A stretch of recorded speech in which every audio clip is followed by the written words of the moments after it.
Keep that in the show for sure. Oh, great. That's like a tell whether or not how much you've been around Tim. If you're really a friend of Tim, you know that's Tim's blowing his nose. Yeah. Whoever drinks beer, he is quick to sleep. Whoever sleeps long does not sin. Whoever does not sin enters heaven. Thus, let us drink beer.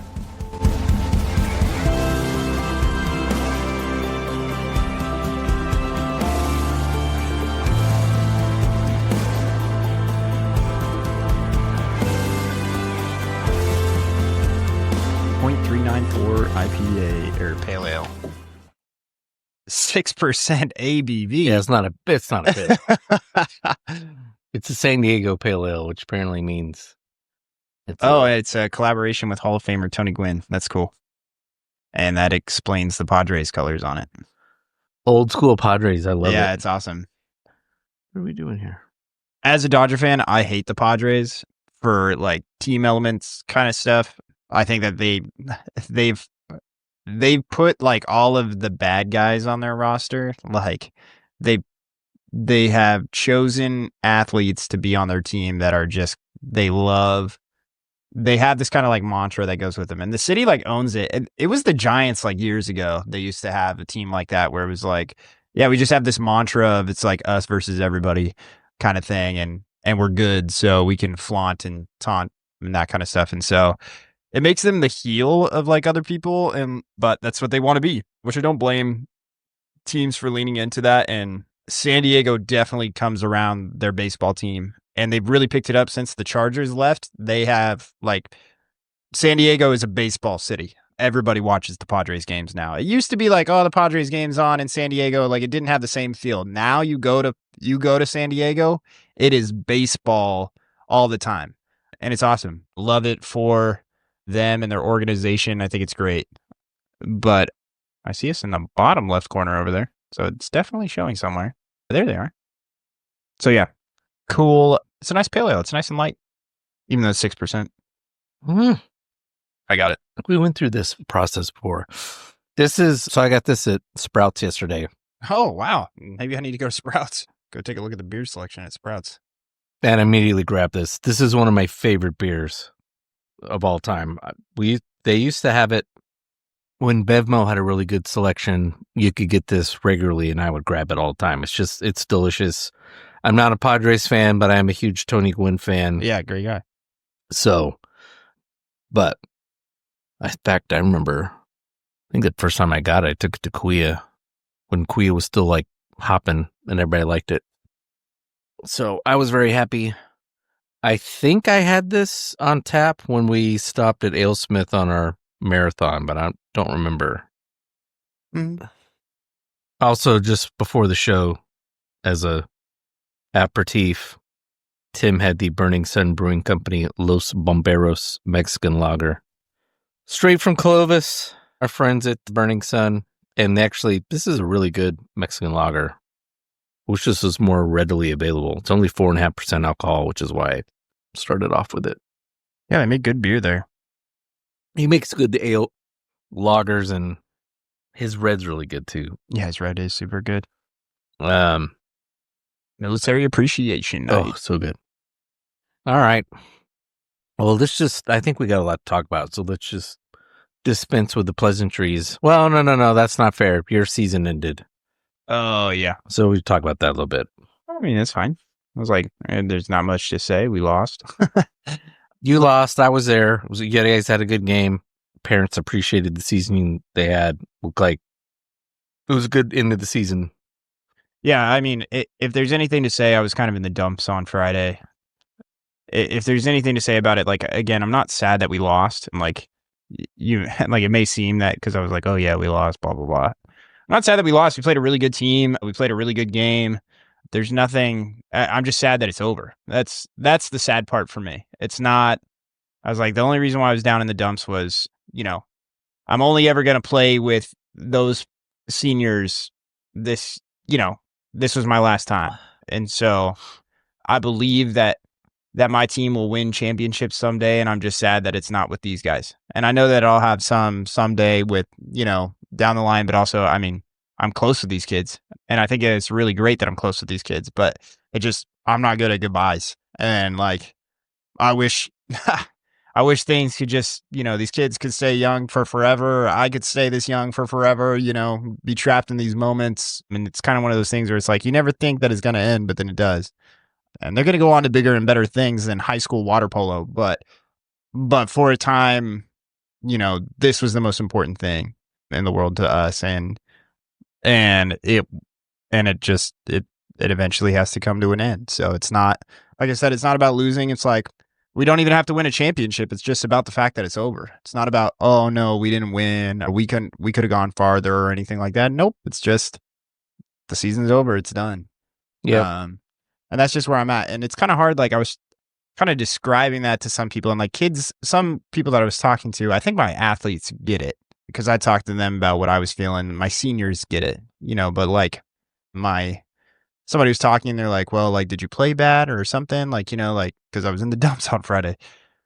Or even like my wife, like trying to explain to her, it's like, no, it's not about that. It's not, I don't care that we lost. It's just that it's over. Like, and, it's just, it sucks. So I don't know. I just felt really alone on Friday, like from the standpoint of, my seniors, like they came in and they said, like, we checked in on each other and stuff. It's not like, I just felt alone in the way that I felt like there was only like 6 of us in the whole world that really understood what I was feeling, just because trying to explain it to people. And they're just like, oh, well, like you'll get over the loss. And I'm like, it's not about the loss.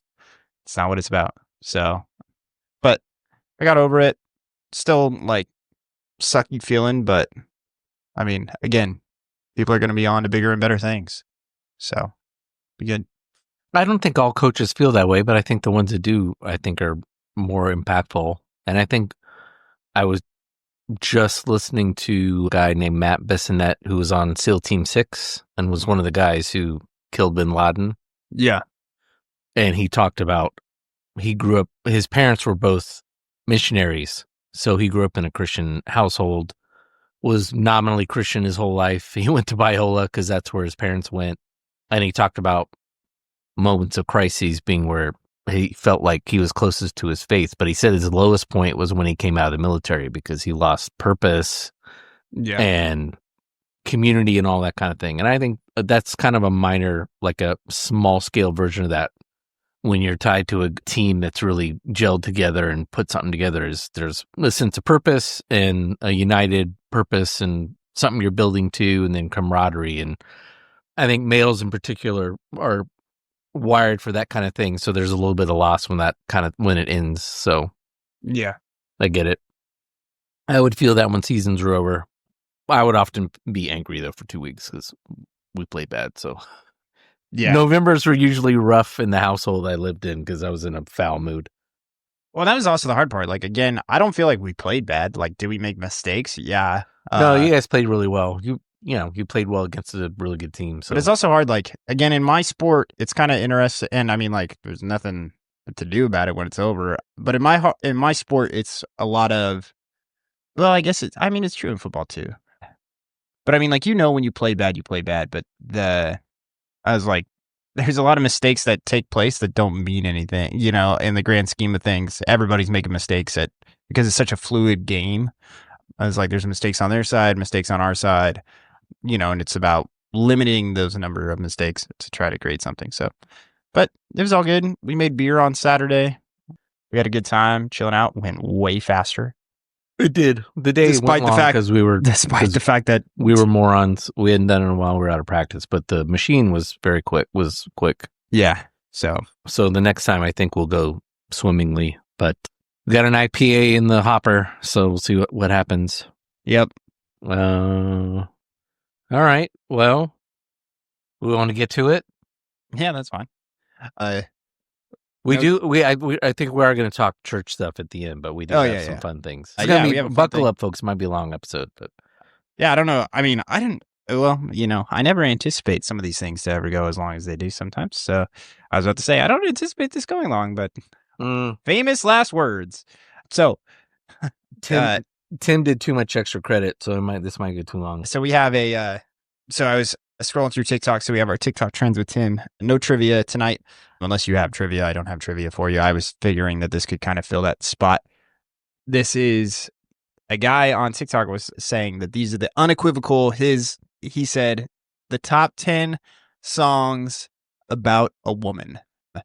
And so he gave his top 10, and I immediately texted Tim and said, hey, we got to do a top 10 songs about songs named after a woman or whatever. And this might be the start of a couple of different top 10s. I've seen this guy do stuff before where he's like, what are the best nanas in music? Top 10 list of the best nanas in music. What are the top 10 oohs or something in music? And those have been pretty fun, but I felt like this was a nice easy one to start off with, of what are the top 10 songs about a woman. Now we kind of broadened our scale a little bit. His were specifically about, they had to be named after a woman, so there's nothing else in the song title. So it was like, if it was the name of the girl, that was the only thing that was in the song title. We kind of broadened it out a little bit where it was like, okay, you can include the name of a girl as long as the name of a girl is in the name of the song. Yes? Yeah, and all mine except maybe one. I mean, all of mine are specifically about a girl, except maybe one. Yeah, mine are I might have about cheated on one, but I don't give a shit, and I don't think you will too when I say it. But I have it's top 10, and I have 10 honorable mentions. So if we want to swap one in later, that's fine. But yeah, otherwise they're either directly or they're like 2 or 3 word titles, and it's all clearly about a girl. Yeah, with a couple of them being single word. So here we go. Should we go with list off our top 9 and then honorable mentions before we get to our ones? Sure. All right. So at number 10 on Tim's list, what do you got? I have Melissa by the Allman Brothers. Oh, nice. Melissa was one of my honorable mentions by the Allman Brothers. And they have another one that's really good. It's actually not for this list, but it's also a fantastic song. That's Jessica. That was on my honorable mentions as well. I was like, well, there's no lyrics in that one. Yeah. I was like, there's no lyrics. I was like, let's go with the Top Gear. But it is fantastic. Phenomenal song. But that one was also on my list. Number 10 for me is Roxanne by the Police. That's my number 8. Nice. That one was kind of a no-brainer. Oh, yeah. Great song.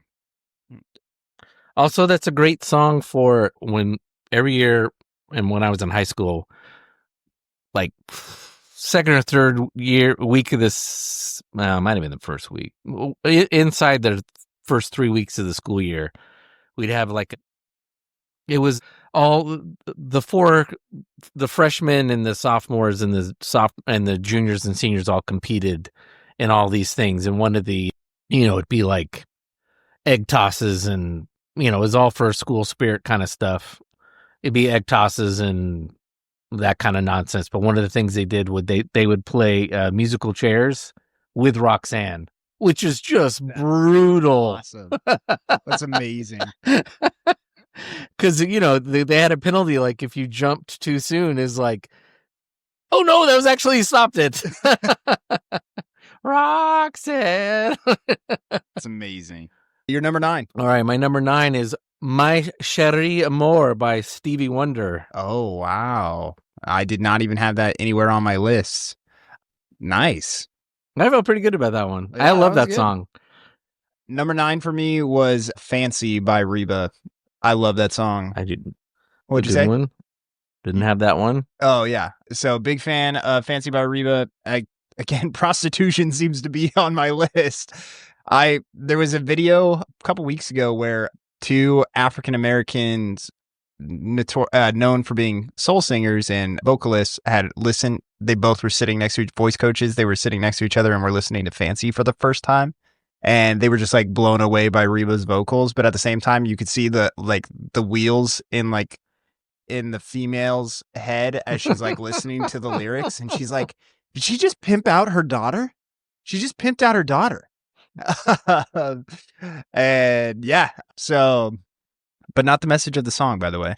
It's about somebody who's taking the circumstances of life that they've been given and turning them around and not looking at themselves with shame. Because she might have been born just plain white trash, but Fancy was her name. So Life in Oklahoma, baby. that's right. So yeah, that was my number 9. You already took my number 8. So number 7, Oh Sherry by Steve Perry. Wow, I did not have that one either. Wow, you are. Love that song. Love that song. That's great. I'm going to stop right here just for a second. These are my favorites. This isn't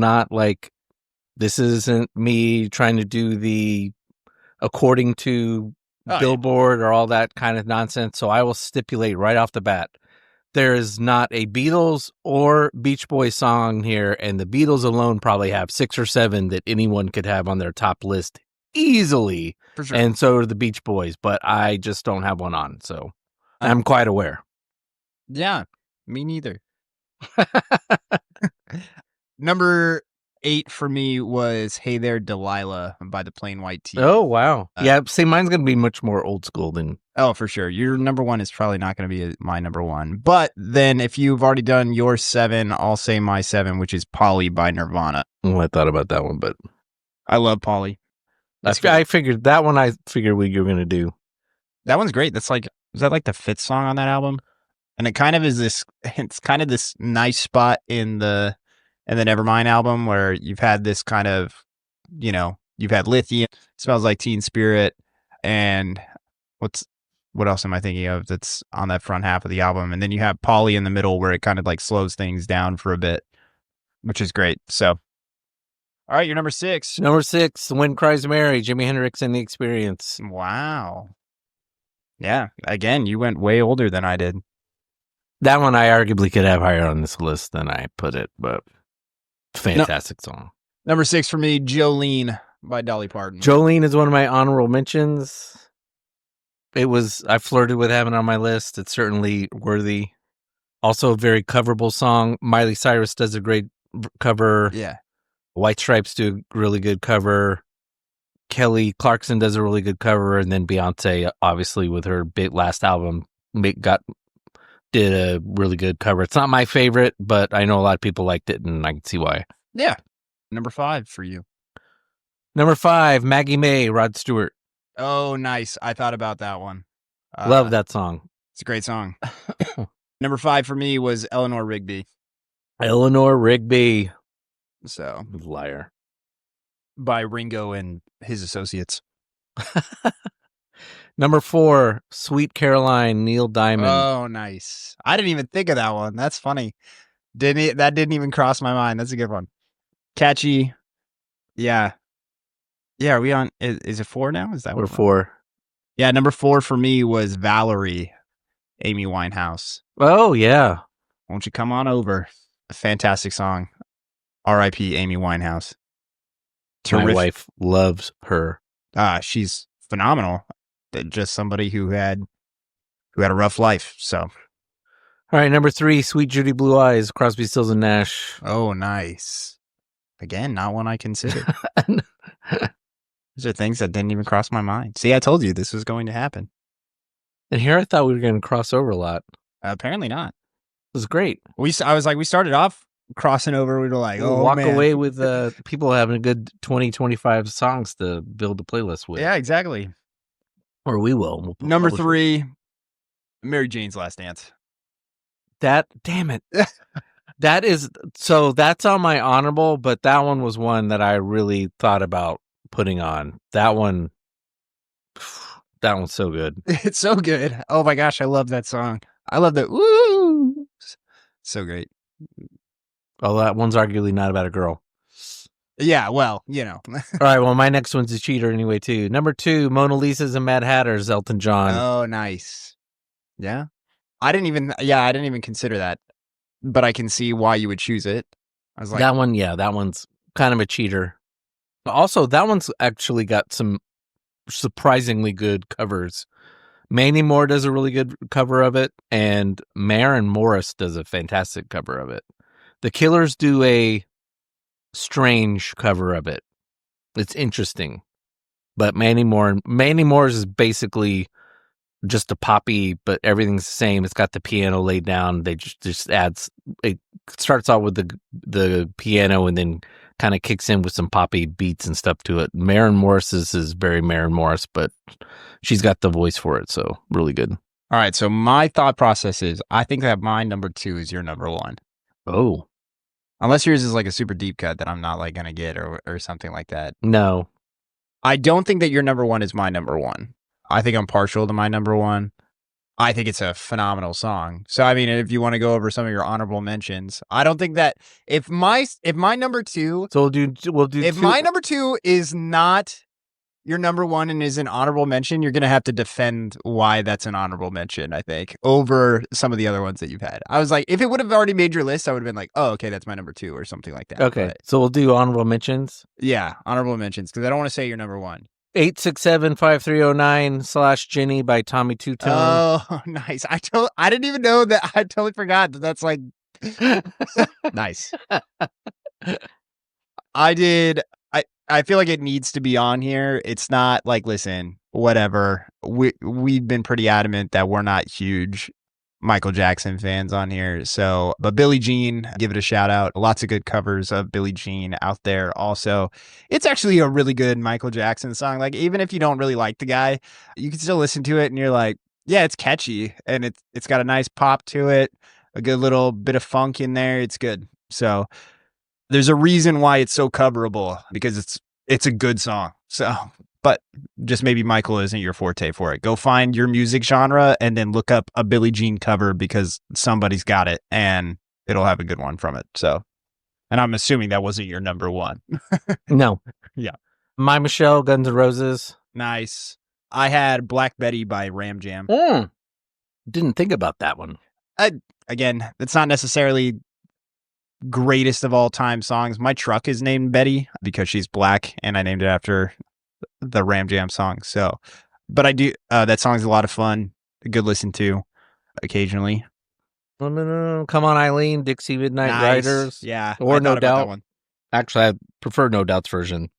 That's one of those instances where I think the cover is better, but the original Dixie Midnight Riders is nice and quirky. This one, again, Special Attachment 2. I think it's a fantastic song. It's Brooks and Dunn in a nutshell, but My Maria is a great country song.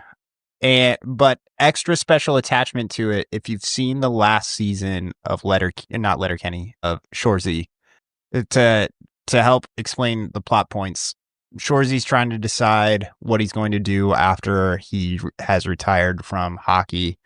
And so he's kind of in this in-between realm. And so he starts taking care of, they get him to like coach, and he's like, I don't want to coach. But they're like, all right, well, you're going to go and like do this kind of like, he's going to work with like these 3 high schoolers. And one of the high school, I think it's 4 high schoolers actually, but one of the high schoolers has a crush on a girl who's like 22 or something, and he's 17. And she's this very attractive girl, shocker for the show. But they were like, he's so obsessed with, being cool and like whatever, yada, yada. And so they all convince him that he needs to go and sing her karaoke. So they sneak him into a bar, and her name is Maria. And so they have him sing, and they like practice with him and stuff. And it's hilarious. Is she is it the long-term girlfriend? The one who's the vet? No. They've snuck a high schooler into the bar. Oh, a high schooler. Yeah. This high schooler has a crush on the girl that pours drinks at the games. Okay. And you'll see her like throughout the episodes. They like kind of like, they just like show that there's like this girl that's like pouring beer or whatever. And then they've made her a character now in the show, and her name's Maria. And it's so funny because they're like, who's Maria? And they're like, she's the girl that pours the drinks at the hockey games. And they literally show a montage of every time that they've shown her just like pouring drinks over the last 3 seasons.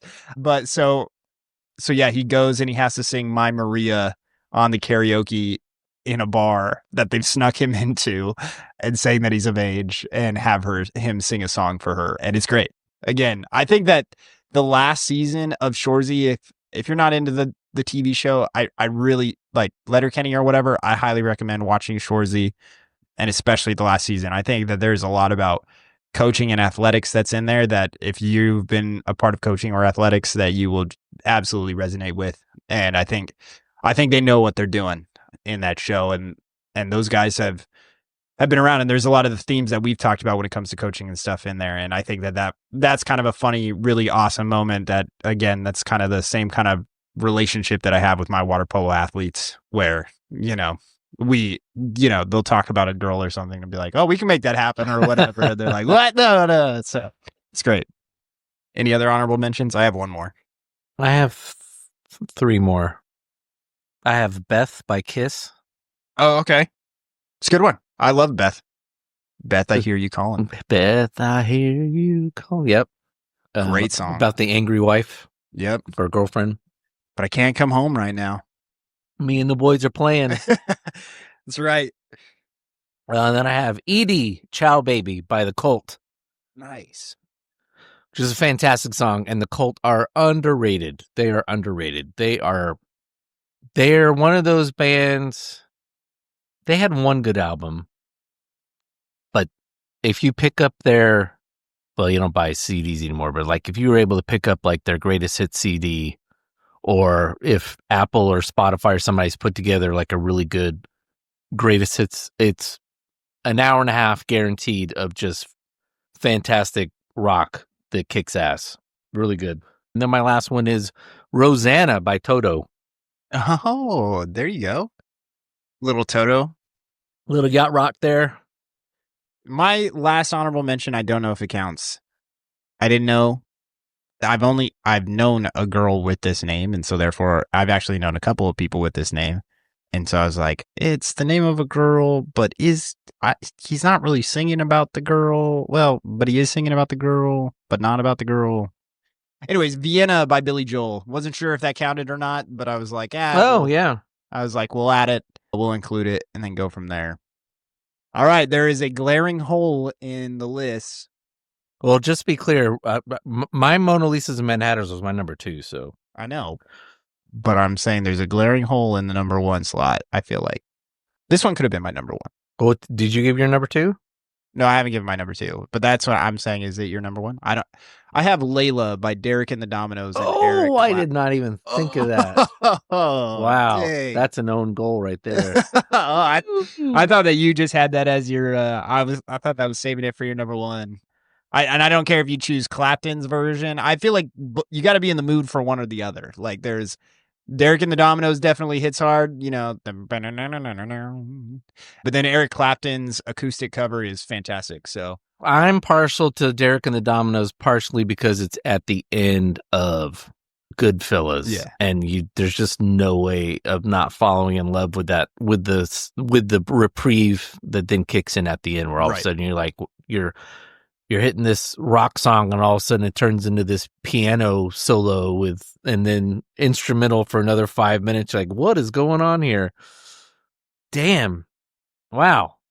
Okay. All right. Well, then my number 1 apparently didn't even make your list. So, but that's okay. That doesn't offend me. I love my number 1 song. So your number 1 is Stacy's Mom. That should have been an honorable mention. That is on my honorable mention, and I just held it back just in case. That would have been so great. I was like, I don't know. The way this is going, it might be on his list. So I held it. I didn't want to spill the beans. So, that would have been great. All right. Stacy's Mom is another honorable mention. That would be awesome. Imagine. Stacy, can I come over after school? All right, number 1. Fountains of Wayne, so sad. If you didn't know, the lead singer of Fountains of Wayne died from COVID during COVID. Did he? Yeah. I didn't know that. Yeah, it's a bummer.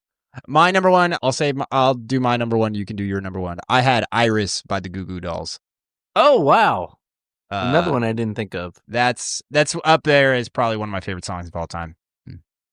I think it's a fantastic song. I think the Goo Goo Dolls I think they had their time, and I think that people kind of forget about how great they are as a band. My parents have gone and seen them like 2 or 3 times. No, their problem is they're in that lost decade of pop rock between like 94 to 2002. And there's a lot of really good little bands in there. There's Fastball. I mean, their Fastball's not nearly in their like Bare Naked Ladies or Bare Naked Ladies. I mean, even Nickelback. Yes, I'm sorry. But yes. Yeah. It's cold outside. Who sings 3 a.m.? Matchbox 20. Matchbox 20 Yeah, is there we really go. good. Yeah, there's a lot of little good bands in there. Hootie and the Blowfish. I mean, Coldplay was in that. Yeah, it was yeah. in Coldplay the was able to first get two out of albums that. was that kind of music, and then they evolved into more like same as Maroon 5 is technically in there. Train is also in Train. there. That was the one I was trying to remember. Yeah. And some of them were able to evolve out of there, but then like I don't really feel like Maroon 5 has really left the 2010s past there. So they were able to, get their late 90s stuff and then get some clout later on in the decade, same as Train, but then since then kind of been radio silent. So to be fair to Goo Goo Dolls, though, they started in like 86, 87, and I remember one of my high school buddies who was really big into music like I was, and he saw them live, I want to say in like 89 or 90. He's like, I went to this concert. Who was it? Goo Goo Dolls. Like, what? Because he was a big like Who, Scorpions, Van Halen. I'm like, when did you start getting into like goth music or something? Like, so, I didn't know. All right. My number one. Well, it apparently wasn't on my list. So apparently I was missing one. No, it was Billie Jean. Oh, was it really? It was. That's crazy. I didn't think that it would be. By Michael. Nice. And legend has it. Well, and you didn't. Legend has it that he recorded like 70 plus songs for that album. Oh, wow. And so when it came time to put together the actual album, he was adamant that Billie Jean had to be on the album. And shoot, what was the producer's name?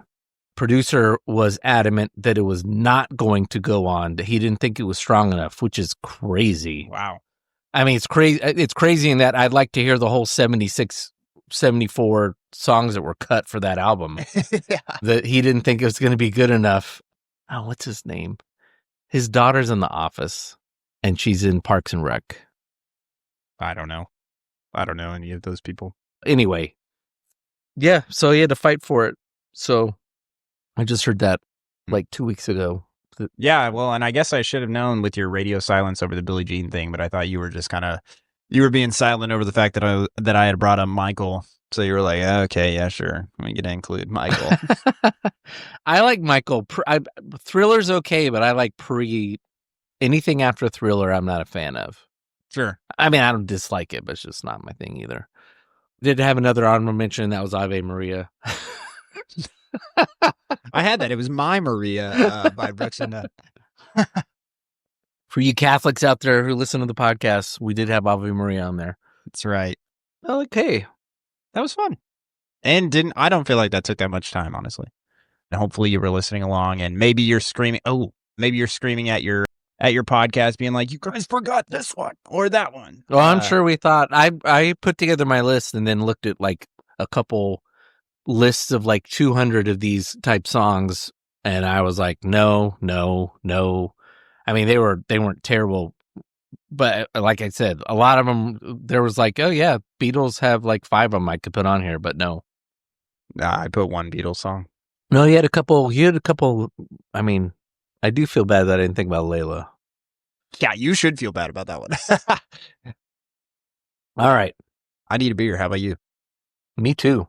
What are we drinking next? Let's see if that other Beachwood IPA is any better than last week's. Sitting here drinking beer, talking guys, killing time, living life. We have a new beer. We are drinking the Beachwood Amalgamator. 7.1 ABV. Dynamic West Coast style IPA that's delightfully light in body and bursting with unique aromas and flavors. A massive dry hop charge of mosaic hops lays down an aromatic amalgam of passion fruit, blueberry, dank resin, and citrus notes. Malt is American two-row, honey malt, which I think is standard for them, and hops are Mosaic, Warrior, Columbus, and Amarillo. I think it's the honey malt that's funky that you and I don't like. I mean, I don't dislike this beer, but I think that's what's making this a little different than the flavor profile we're used to. Yeah, definitely better than last week, though. All right. Item 1. Charlie Kirk assassination drives jump in Bible sales. 2.4 million Bibles sold in September following death of devout Christian conservative leader. This is according to Fox Business, and it was published 2 weeks ago. 2.4 million copies sold in the U.S. this September was a 36% jump from the sales last year. According to the Wall Street Journal, which cited data from book sales tracking system Circana BookScan, September brought a wave of troubling events, violence, geopolitical tensions, and economic uncertainty, underscoring a pattern in times of crisis. More people turn to faith for comfort and support, said Brenna Connor, an analyst at Circana BookScan. Kirk, a devout Christian, was open about his religious convictions, advocating for abstinence and defending traditional marriage. Okay. Blah, blah, blah, blah, blah. So, any thoughts? No negative thoughts. I mean, not that I think that there would be. No, I guess they're more neutral thoughts than anything else. I hope that it's because some people have recognized that, like, it's, we're in a spot where we need more, people are looking to faith as an answer, and hopefully people are learning things through that process. That being said, we did have our pastor kind of back up what we've been saying for a little bit about how people read the Bible and how it can be dangerous if you're not reading with the proper perspectives.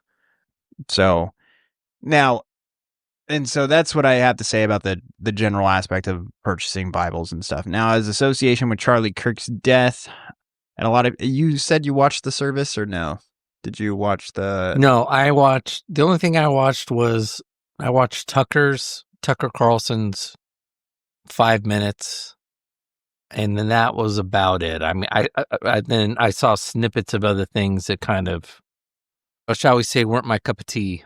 But what Tucker said was spot on. He basically came out and he's said it several times since. He and his wife flew to Arizona to do the event, and he's said that he woke up the morning of the event and told his wife, throwing out my speech, it's not appropriate. Today's not the day to talk about politics. I don't think that's what Charlie wants, and I don't think that's what God would want. And if whether you know anything about Tucker Carlson or a fan or don't, he's had a religious revival very clearly in the last couple of years. And one of those was just deciding to sit down and read his Bible and read it and be like, oh, wow, there's all kinds of things in here I didn't know about. And I would say Tucker right now is a red letter Christian. He's very much like, well, he's very much a red letter Christian, but he'll also tell you he's very much a fan of Paul, but he's a fan of Paul not because in part because Paul is, the greatest of sinners in terms of being the guy who's persecuting Christians and then becomes its greatest advocate.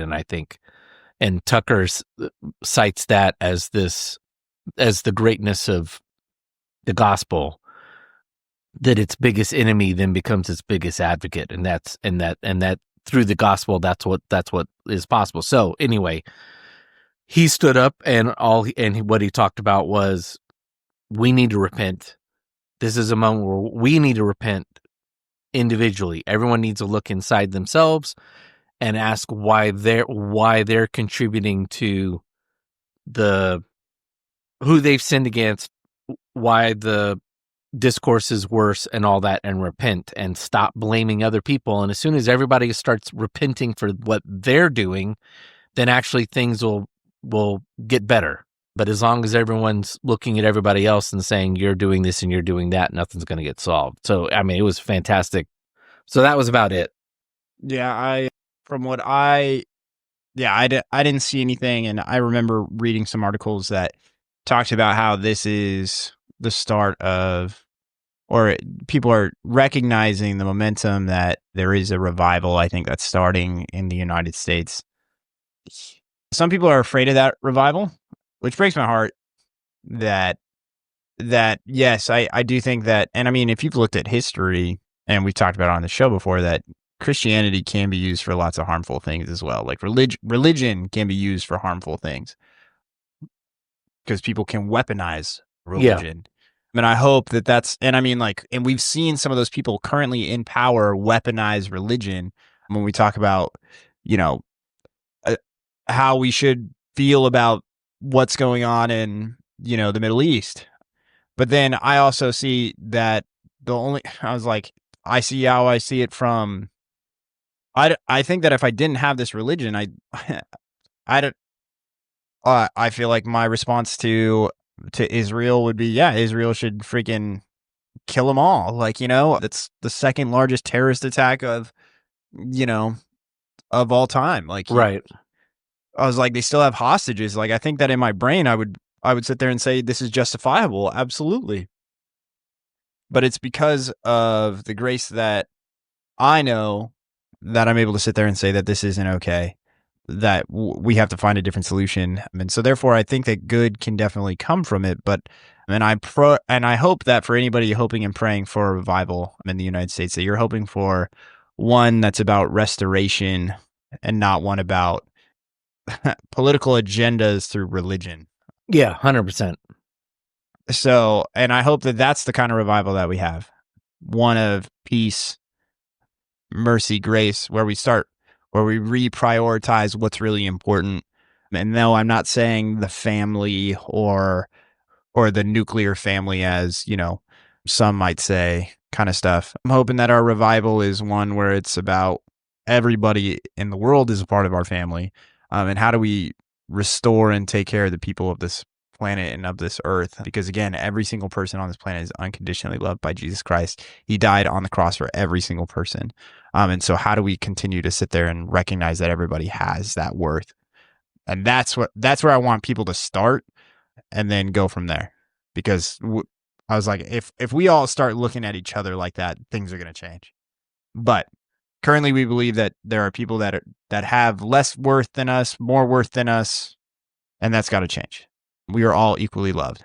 And if somebody was willing to die, if Jesus was willing to die on the cross for them, then we got to live just like him.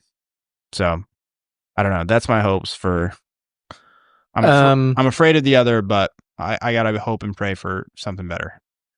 Yeah, I think that's the tactic. I think that's the way which we should go about it. Like, I agree. One, there was already, I think the last year and a half, 2 years, there's been indications that there's a revival going under 30s. And interestingly enough, that revival is under 30s are gravitating towards more traditional religion versions of Christianity. Specifically like Greek Orthodox, Roman Catholicism. I think healthy parts of the in the UK Church of England, like in the UK, churches that thought they were going to close down because they were empty are now full, and they're full of kids under 30 that are showing up. So it's actually not evangelical churches that are thriving with under 30-year-olds. And I think part of it is, I think kids under 30 are feeling a sense of disconnection that's occurred in the culture from history. I think everything being so digital and virtual, I think they feel more of a connection to the mystical, which you feel in the Catholic Church and the Greek Orthodox Church more than, the Protestant Church is 100% a outcropping of the Enlightenment. We are a scientific church, and you and I have admitted that's our fault. Like, that's our weakness in our faith. And the Protestant Church, yes, we have the Pentecostals and the Assemblies of God and a few other groups like that on the fringes that kind of buck that. But generally speaking, the Protestant Church is an Enlightenment church. It is a scientific-based church. We look at the Bible that way. That's where we break down verses, and all the really bad habits come out of that. And then I think also we lose sight of this mysticism that existed for a long time before It just kind of got shoved away once we decided to tell ourselves like, oh, we have the world figured out because we can observe it. And now we know what it is. And those things that we don't observe don't exist. And I think a lot of kids are gravitating towards that because they're seeing the emptiness of the purely digital world that they've grown up in. So that's been happening. I completely agree with you. We've had our criticisms and try to delicately walk through the difficulty of reading the Bible. But that said, anybody who wants to be a believer, you got to start with it and struggle with it. So definitely buy a Bible if you want to, jump into this thing. I 100% agree with you. If all this means is a return of the religious right, the moral majority, I want no part of it. Mainly because I've spent the last 20 years of my life pulling all of those bad wires out of my faith and getting down to a more distilled faith, which is also ironically changed myself politically. Because if your politics and your religion and your Christianity are melded together, they're both religious. Yeah. Lower taxes are just as much an act of a fundamental religious belief as Jesus died on the cross, if you're going to intermix the two things. If you decouple your politics from your religion and your faith and let them exist on their own, yes, I like lower taxes. I believe lower taxes are better for the economy and all that, but there's no longer an act of religious faith that absolutely cannot be sacrificed at the altar of, everything that I believe is true and holy. So I agree with you. If all this means is we're creating a bunch of right-wing Christians out of Charlie Kirk's death, that's not going to advance the kingdom at all. And it's not actually going to make anything better for the United States. It's just going to make everything even more toxic than it already is. So, but let's hope and pray. Everyone listen to this is hope and pray that there is a revival going on and it's a true revival and people are coming to their faith and their politics individually and everything's being seen through the lens of what would Jesus do and what am I called to do as a Jesus follower? Yep. All right. Yeah. Item number 2. This one I've actually brought up with a couple people outside the show, and they found it, particularly one person found it very interesting, and they resonated with them very much because they feel they're an introvert. So this is from Christianity Today. It's actually a book review. The title of the article is The Uneasy Conscience of a Christian Introvert. This one's pretty funny.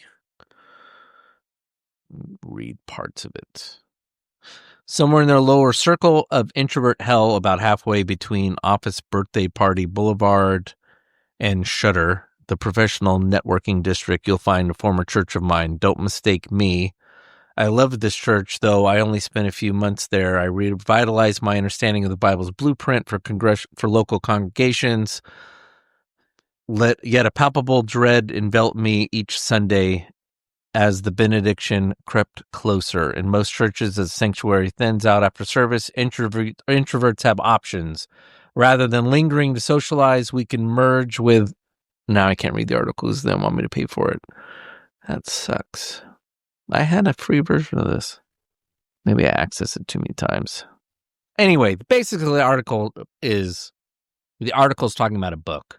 Brings up, I think, a very good point. This point of this, I think our discussion isn't necessarily to crap on, I don't know. We'll see where the discussion goes. Colton and I actually haven't discussed our thoughts on the article. It is a point of fact that your average, would you say average healthy church, Colton, or would you say just average church is extrovert friendly and introvert unfriendly? Certainly at a big church, you're screwed. Anything over 400, you're screwed if you're an introvert. I think that it's funny. Okay, so there's actually a TED Talk that goes into, I can't remember exactly what it's called, but it's just about America favors the extroverts or something like that. Well, that's general, and that's true. And I think that's mentioned in the article about how extroverted America is. Yeah, exactly. So we're loud, we're gregarious, we're very social. Yeah, like you can't even go to the grocery store without like talking to the you have to talk to the guy that's in your checkout, but then you go to European countries and they don't want to talk to you at all. Like they're like, this is my job, like why are you talking to me? And Europeans feel that way too, where it's like, why are you talking to me? But Americans, it's rude. How dare you not, like talk, like what was that guy's problem? Yeah, why is that guy being a dick? Why is she such a bitch? Just because you didn't talk. I once got told at my church, so JC told me this, about if I don't say anything at staff meetings, then it gives the impression that I don't care and that I feel like I should be somewhere else.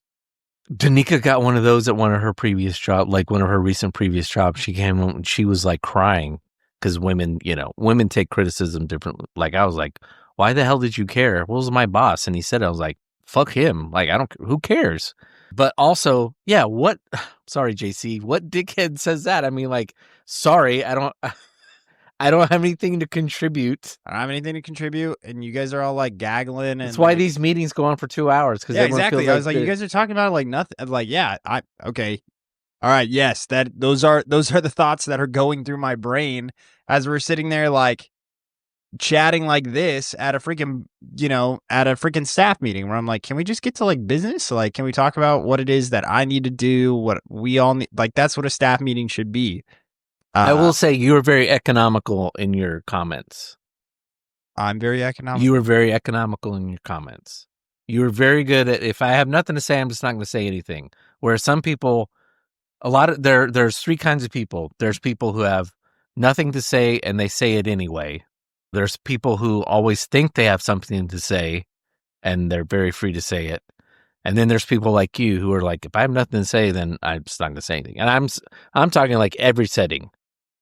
Yeah, I know. So like if you're at the brewery and you haven't said anything for 20 minutes, I'm not generally inclined to be like, there's something wrong with Colton. He must have had a bad day. It's like, nope, there's nothing stimulated. No, that's not the way to say it. Nothing's been said that you feel like you need to chime in. So I'm just going to keep my mouth shut. Like, it doesn't mean that you didn't find the conversation stimulating or whatever. It's like, but I'm just not going to chime in. So everyone sees like, here I am drinking my beer. Don't forget about me.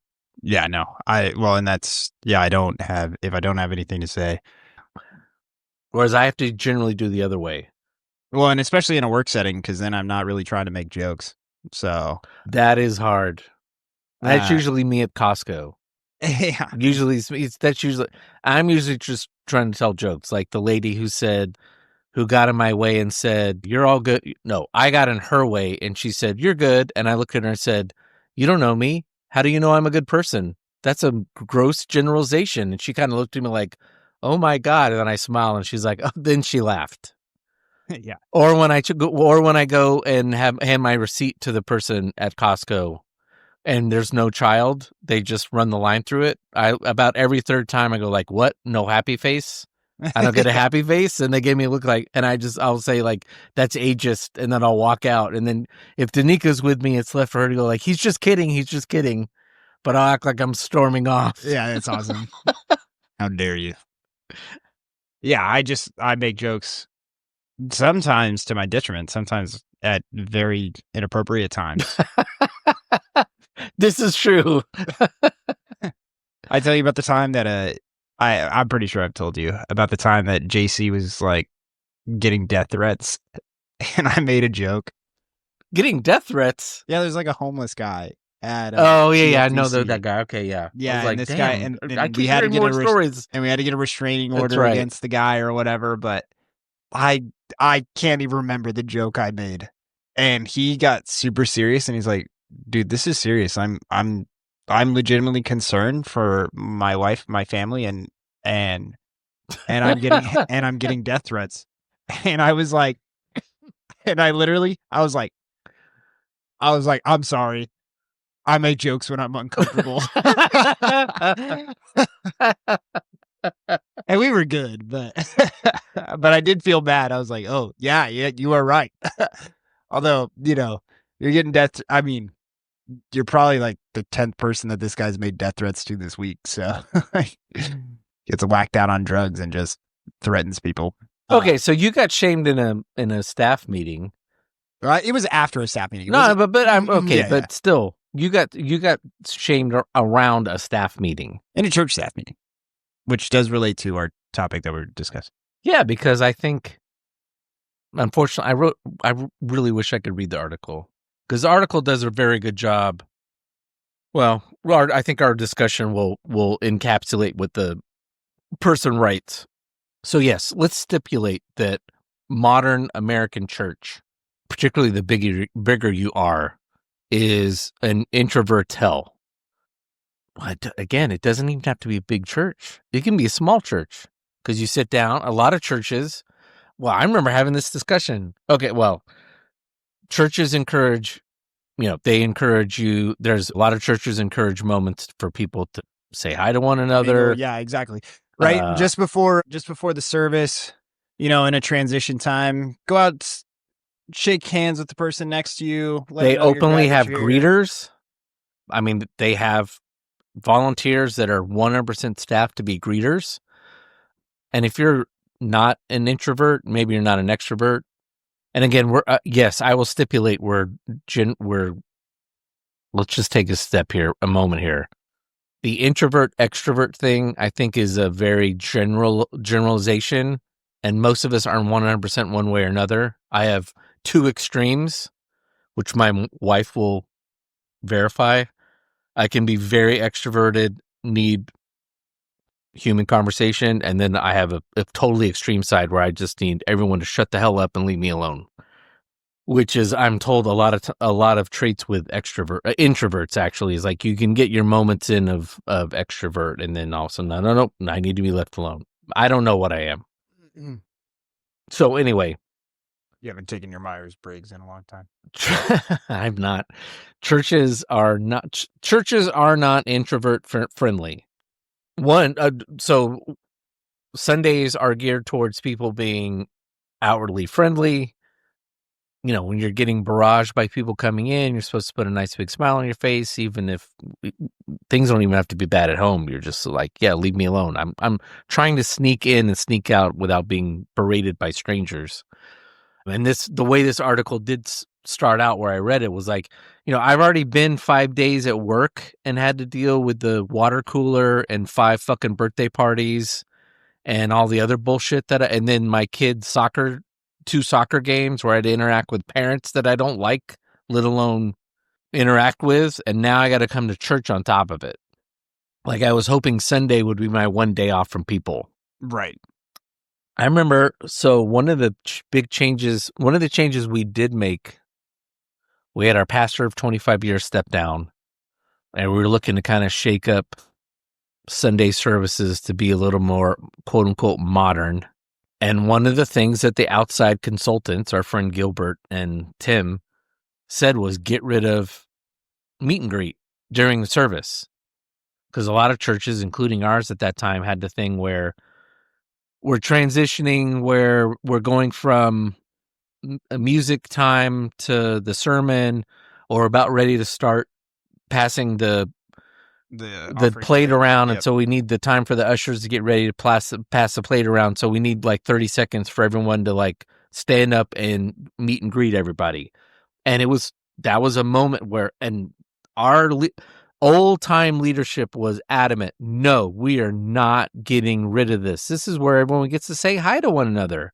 And it was our outside consultants who said, do you realize how many people should come to church who don't want to be bothered? Yeah. And they find that absolutely terrifying that they have to stand up and interact with somebody.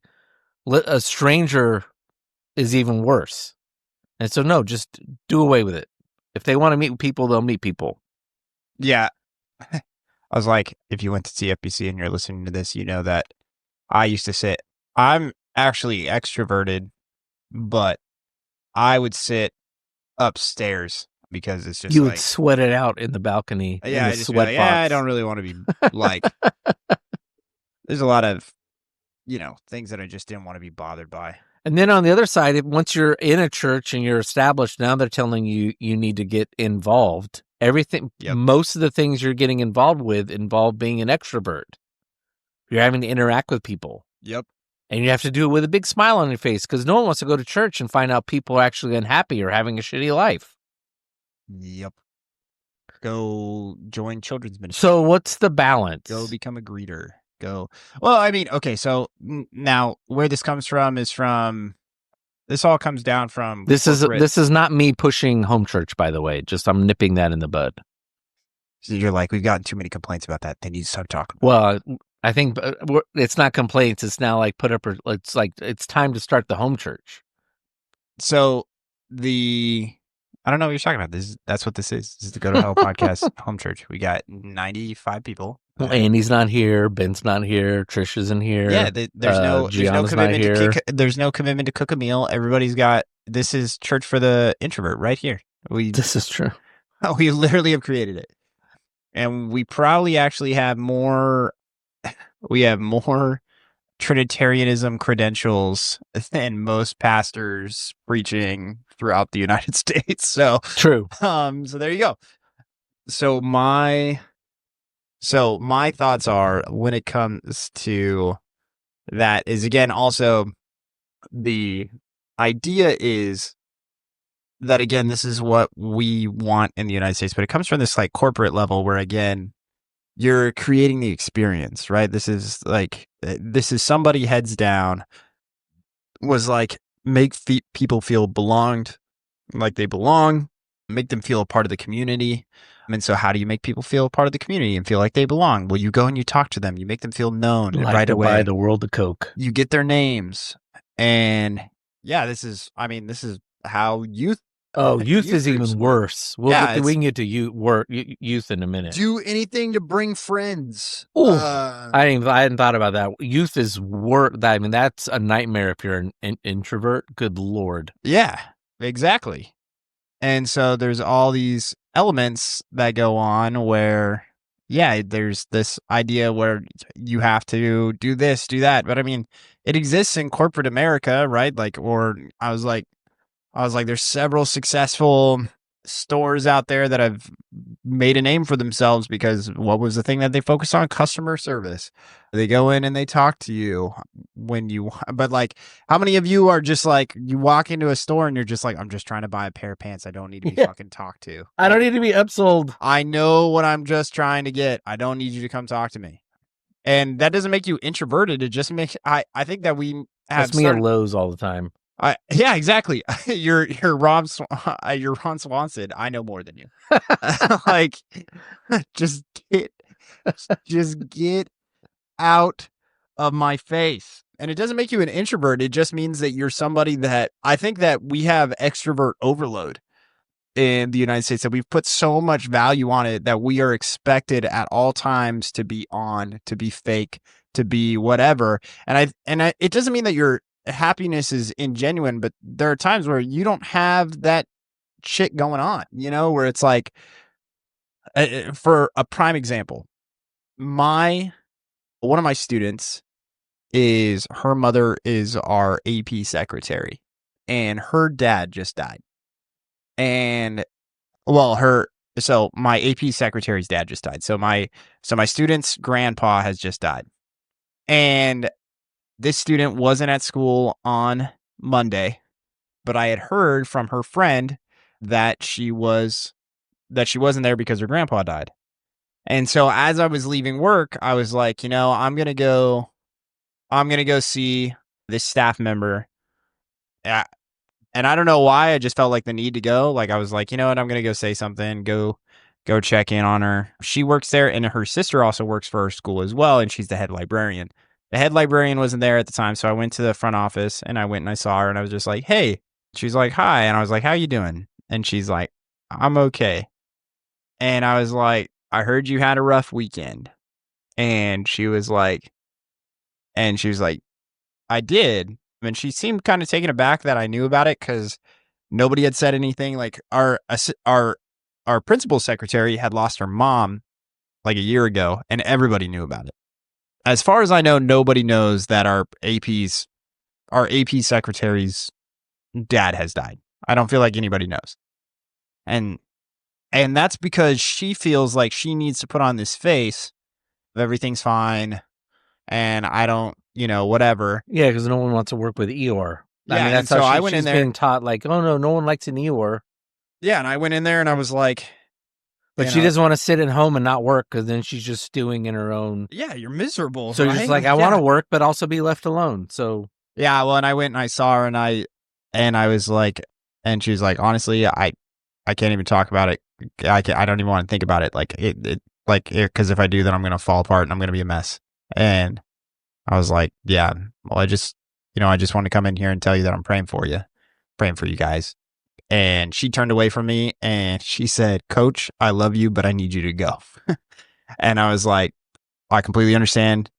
Let me know if you need anything. And then I just left and I felt really bad. But I mean, yeah, I think that and I just like, that's our culture, like everybody's, it's not that you got to be fake, but you can't be feeling anything other than happiness or, whatever at all times.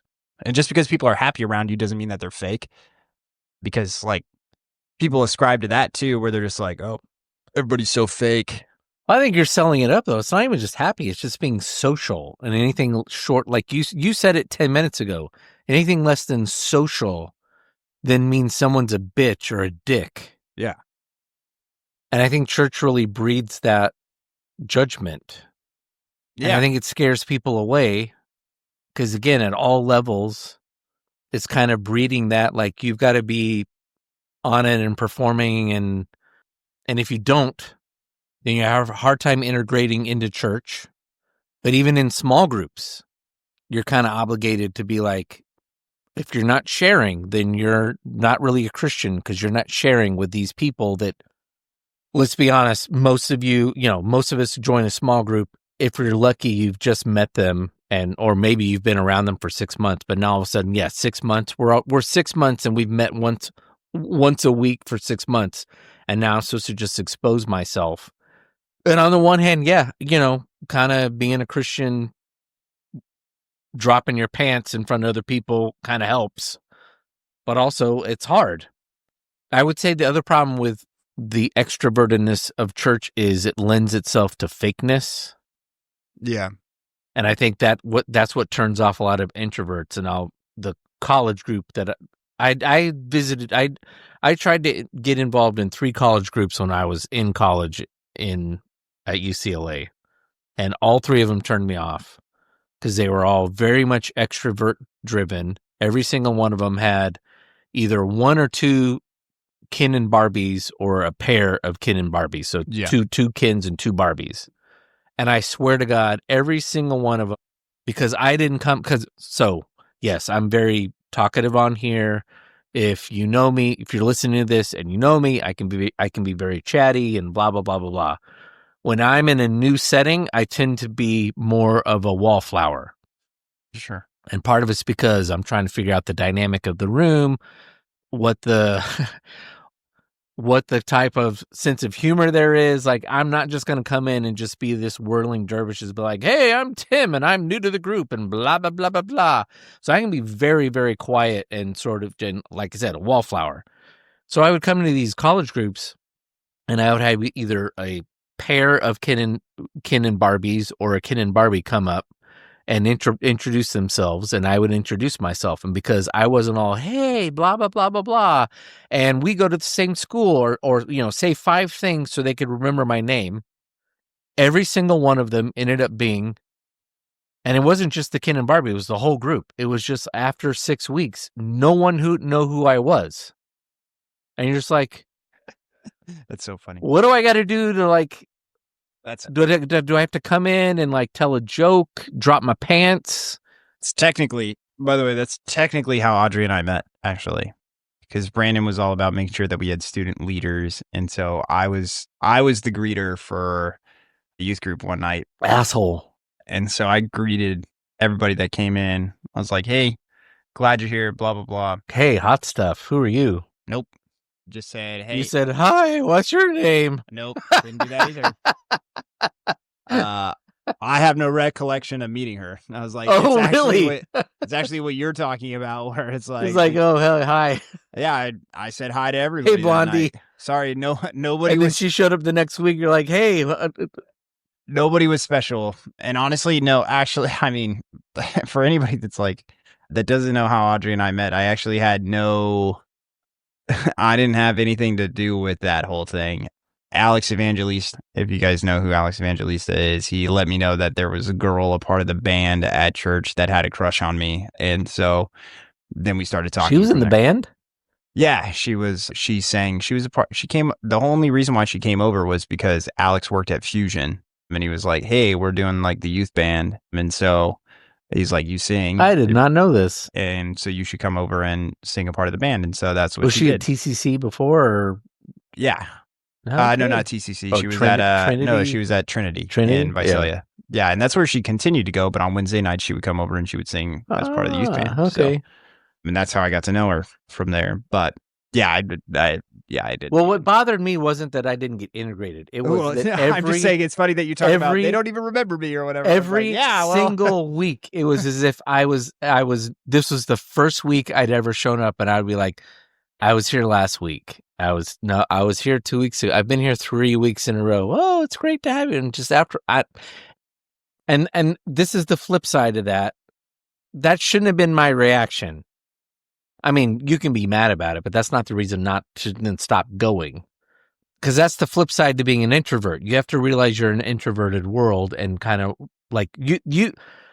I think where to take this discussion is, I think churches from all levels, from Sunday morning all the way down to small groups, do need to realize there are people out there who have a hard time being social, and we need to give them safe space, so to speak, of being that way while also integrating somehow into the church. But if you're an introvert, sorry, you're going to have to push yourself a little bit because you do need to be involved in community in some way, whether that be home church or home church can be just as worse for an introvert because there's no place to hide.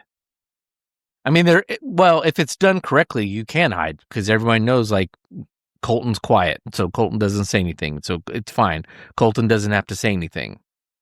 Yeah, I mean, it just kind of depends on what kind of community you need around you. I think is kind of also crucial. I don't know why we don't talk about. We probably should dedicate an entire episode to talking about there are different levels of community and what that looks like for the needs of different people. Because there are going to be times where you're going to walk through your life and you don't need anything from anybody, but you could be that for somebody. You know what I'm saying? Like, well, we do need to talk about that because there's some point. There is a point at some point. There is a point in your life where you're not doing this for yourself. You're doing it for other people. So right? Exactly. And what does that look like? You know, and how do you transition to that? But yeah, there's still that kind of elements of not everything is social club. You know, what does it look like to care for other people in a community, to be a part of a community? And yeah, I think that there's definitely areas for introverts to be a part of a community and not have to do the extroverted stuff. But that's just going to be down to them. And that's the hard part, right? Like if you go to a mega church, right? And you're just a fly, like it's so easy to be a fly on the wall when you're just like, yeah, I don't want to be a part of that. But also I can see how they're just like, yeah, I have all the things that I need. I have family, I have friends, I have all this stuff. And I think that that's where a lot of Americans and a lot of people that go to church are of that mindset where it's like, I think that church is at its best and where it is most helpful is when there are people that are actively seeking a community. That's when I think that the most change happens. That's when I think that. But I think what's hard for us in the United States right now, and maybe you can kind of speak to this as maybe one of the reasons why I feel not necessarily needing to be involved in a church and I feel less and less pressure to be a part of it is because I'm feeling less and less need to be a part of these church communities that I see on a regular basis, where it's like I can go for the lessons and that kind of stuff, but at the end of the day, it's that community is not the one that's going to take care of me. as much as the community that I built around myself, which I'm not saying it's, and I still think that mine is still Christ-centered. So I don't have a non-Christ-centered community that I'm going to. And I built this through church. Like that's kind of one of the things that we've talked about, where it's like, this has been my community because this is where and we want that for other people to also, but then at some point, do you get to sit there and say, all right, well, I have the community. Do I need the other stuff as well? As long as you're being very self-reflective, yes. Well, let me put it this way, to respond to what you're saying. One, to wrap a bow on the introvert thing. Again, I agree with you. I think if you're an introvert, you can find a way to be an introverted church. I think churches need to be aware of introverts and not just shove stuff down people's throats. But again, in whatever way in whatever way allowing your introvertedness to become an excuse, you need to be aware of that and not let it be an excuse to be an impediment of you growing in your faith. So if you're sitting there like, well, I'm just not feeling like going today, and it's really just you, like, because you want to sit home and be an idiot, then you need to be self-aware of that and not do that. Taking this to church in general and community, what you're talking about. If you're a new Christian, you 100% need to be in the church. Yeah. There's no excuse. Don't listen to, if you're a new believer and you're hearing us, you'll be like, oh, I listen to these guys and they talk about church not being the big. No, if you're a new believer, you need to be in church. Church is an option for people who are, I don't want to say mature in their faith, because I don't think I'm mature in my faith, but we've been doing this for a while and we've got other ways of having community. But if you're new, you need to be in a church with believers where you're able to hear sermons on Sunday you've never heard before. You know, Colton and I have heard probably it is hard for Colton and I, or particularly, I'll speak for myself since you're 20 years younger. It is hard for me it's hard for me to have heard a sermon I haven't heard before. It is extremely rare that I'm like, woof, I never heard that before on a Sunday. Yeah. It's usually a reinforcement or maybe something slightly new that I never heard before. But again, those kinds of things, that kind of content, you can hoover up 10 hours a day on YouTube from all kinds of pastors and Bible scholars and all that kind of stuff. So the idea that church is where you go and hear like 20 minutes on something you've never heard about from 1 Samuel, like, no, that doesn't exist. That's out there. Not anymore. And I mean, we need to adjust, right? And I think that that's what a lot of churches are doing, is they're focusing more on those community aspects and that's where church needs to, where we're spending money on Church Inc., it needs to be pivoting towards that money is going to the people who actually fucking need it and not to some dude who's given a TED Talk. As much as I love you, Forrest, the people who are giving TED Talks and 20-minute shitty little concerts on Sunday. And as long as church keeps staying that as the focus, we are misappropriating the kingdom's money. That is not going to happen overnight. Those things don't happen overnight. When they do happen overnight, that's a revolution, and revolutions, even in the church, end terribly. So we don't want that to happen overnight. But and slowly, then also to reinforce that is that your money also shouldn't go to, I mean, not only just that staff and that personnel, but also if all of your funding is going to creating buildings that support that one moment a week. Those buildings need to be pivoted towards things that are taken care of. Yeah, and I'm not even necessarily talking about like the stage and the lights, even though you've heard me talk about how annoying that shit is, where, you know, hundreds of thousands of dollars being spent for these shitty concerts, as you talked about. I was like, children's facilities for like the daycare. I was like, it's daycare for 1 hour. Yeah. Out of the whole damn week. Well, the church that we were at, that we've talked a lot about, that has a building. It's called West Campus. It's a 2-story monstrosity. I am 100%. I'm not 100%. I am 100% part of a group that pushed for that thing. It's a great sense of regret on my part. And if anybody asked me at that church what to do with it, I would say sell it to a school district Sell Yeah. it to the school district or the local junior college and let them turn it into a learning facility. Because right now it's a waste of time and money for our church. Well, and like, yeah, that's also Let the churches. community use it for education purposes. Well, and that's churches in a nutshell, right? You're looking at we're just as bad as concert venues, stadiums, like whatever. Yeah, You're looking sell at your church and sell it to the sell to the local school district that needs to build a new you got a elementary facility. school. You got a facility that's not being used for 90% of the week. Yeah, Every week. which is funny because new churches. I mean, most of my life when new churches pop up and they don't have a building, who do they rent from? School districts. Schools. Yeah, exactly. And they start out of a school because the school has an auditorium and they have classrooms where they can do Sunday school and all that stuff. Anyway, if you're a new Christian, you have to be involved in church. Yes, despite all of the wastefulness and all that, because that is your way to get involved in community, meet other Christians, hear the sermons you need to hear, all that kind of stuff. Second, even if you're an older Christian or you're like Colton and I, do think you need to have a church that you call home. Because even if you're not going regularly, I am a big believer in it matters to show up at church several times a year to remind yourself that you are part of a bigger movement. Yep. I don't think it's good enough to do home church. And really smart home churches like Francis Chan's home church movement does this, where it's like 15 home churches in San Francisco. I don't know if it's still going. It's like a satellite. It's like a satellite. It's all, and then once a month they get together at a park because, again, it is imperative that you and your 10 friends or whatever cannot be on an island of 10 people. You need to be 3 or 4 or once a month, whatever you're comfortable with, going to a church that you call your home church so you can be like, there is a bigger community. I am part of something in this town, in this area. It's bigger than my small group or my home church. So it can't just be a small thing.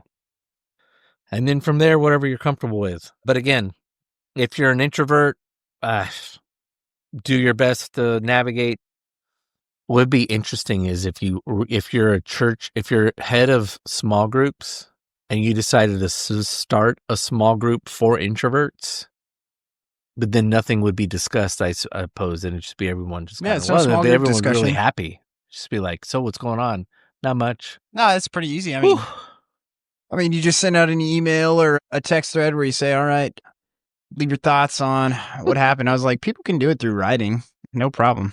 That's true. I was like, there's ways for introverts to get involved. Actually, this is one of the things that in education has been like a major focus where it's like, again, how do you get the people that you don't hear from on a regular basis in a classroom to engage?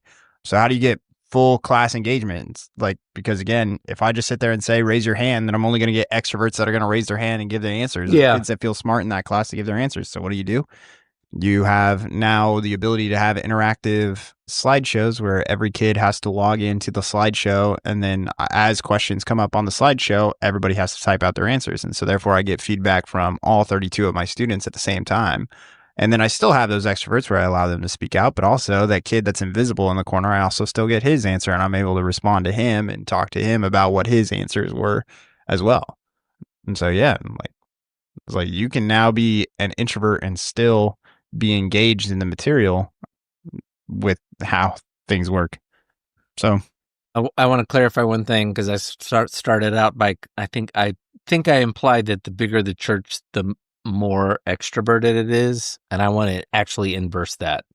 If you are an introvert and you're looking for a church, go for the larger church because, as Colton alluded to, and then I followed up on, it's easier for you to kind of swim in and out without being seen. yeah, The smaller the church, it's going to be harder to do that. And in fact, what's great about a lot of smaller churches is the community. So it's very much for extroverts, which is we do potlucks once a month and all these kind of things. And you're going to find yourself really quick to where you're going to be overloaded socially and not really enjoy it. Or people are going to find you off-putting, even though you're not trying to be off-putting. So you should be off-putting.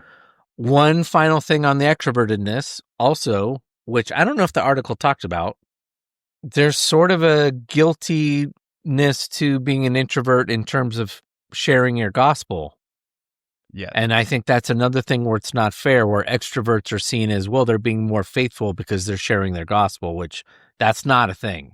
Like, we're not all called to be what we see in the New Testament where Paul and Peter are walking around and like that. That is the extreme.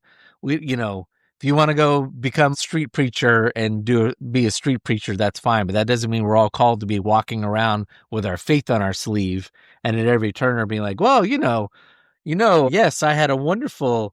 How was your weekend, Billy? Well, mine was fantastic. I went to the church on Sunday and the pastor had a wonderful homily on what Jesus talked about before he was crucified on the cross in 3 weeks. It's like, okay, all right, I'm not going to ask that again. I'm glad you brought that one up because that's one of the big pitfalls of, we all think that we got to be exegetical preachers. And that's something that, again, and I mean, you talked about youth. I'd be hard pressed I think a lot of people would be hard pressed to find most preachers on a Sunday are still giving that kind of a sermon where it's like, we have to share our stuff with a coworker, blah, blah, blah. But that's not, I was like, that's an every Wednesday preach for a youth pastor. It's an everyday preach for a youth pastor. And it's also, I just think, a tendency that part of that is just a natural, if you're a new believer and you've been doing this, whether you're an introvert or an extrovert, don't hear what I'm saying as a criticism, because as a new believer, that's kind of baked into the cake, and it should be. You've just accepted the good news. It's kind of assumed that when you're a new believer, you're telling everyone about it. So if you're doing that and you're offending people and you've done that recently, don't feel bad because think that I'm criticizing you. That's assumed. Yep. Particularly if the older you are. If you're like a 30-year-old person, you didn't grow up in a religious household, this is the first time you've heard the gospel, someone took you to church or whatever, you stumbled in the gospel, you accepted Jesus, and all you can do is talk about Jesus and the good news and everything, don't hear what I said as a criticism. My point is, don't take that as that's now your life purpose to just go around telling everybody at work because you want to, again, new Christian, absolutely. Your life's been transformed. Everything's changed. Now the world makes sense to me. I like a weight's been taken off my shoulders. I feel like I'm supposed to feel for the first time in my life. Like I feel like the person God created me to feel like. Yes, you're going to tell everybody. Same way a newlywed's going to tell everyone, yeah, look at my new ring. I got married. You're like a new bride. Yep. But if you feel like you're obligated to go around telling everyone and leading in with a business card of hey, I'm Tom and I'm a Christian. No, that's not how this works. And actually, the more extroverted you are and you lead by your deeds, I think the more, particularly in our culture. Yes. You're hard pressed to find someone who doesn't know something about Christianity and who Jesus is. So the more you lead and someone's just like, oh, this guy actually, or this gal actually does what Christians say. I think that's where we're making the biggest impact. Yes. Is from stuff I'm digesting on YouTube and stuff, is where people no, that person actually lives like I've heard Christians talk my entire life, and they actually live it out. And they're verifying, I bought the whole Jesus stuff my whole life. It was just no one was ever living up to it. Now I've seen someone live up to it and it works. That's kind of how Joe Rogan is talking lately, of you hear Jesus person talk and they live that way. There's no denying that Jesus was who, Rogan basically said that 2 weeks ago. I wouldn't be surprised if Rogan becomes a Christian. But again, it's because we're living out what we claim to live, and we're not some judgmental new version of we're just not some shiny new version of religiosity where we're using something to cast people out and say we're better than they are, which is what Christianity, like every other religion, when it becomes a religion, does.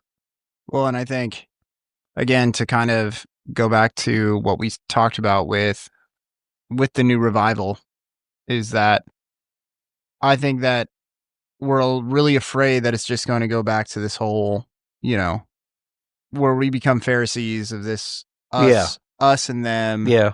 those that are chosen, those that are not. And so what I hope for is that we're ones that are of grace and mercy, and ones that live out our lives like Jesus, and not as rule followers, but as people that take care of people. We don't sit there and say that the rules are what's important. I'm not saying that the rules aren't important, but there are very specific rules that I wish that we would pay more attention to than others, and understand that all people are broken. All people a part of the faith are broken. And how do we respond with that? And how do we make this something that we live out our lives that way? And I think that comes from introverts or extroverts. All people can be forgiveness. All people can be mercy and grace, and regardless of introversion or extroversion. And I think that's the crucial part moving forward. All right. Well, it's been a while since we've talked church and stuff, so we've been overly focused on war and peace and Middle East and all that stuff. So I hope this was a welcome break for that, and kind of getting back to kind of how we originally started. Well, not kind of how we originally started this podcast, which was deconstructing. I don't know. I hate that word. Debunking some of our bad Christian dogmas, what people would call dogmas. They're not. And then kind of criticizing modern church so that people feel less guilty. So I hope this episode was kind of getting back to our roots and you enjoyed it.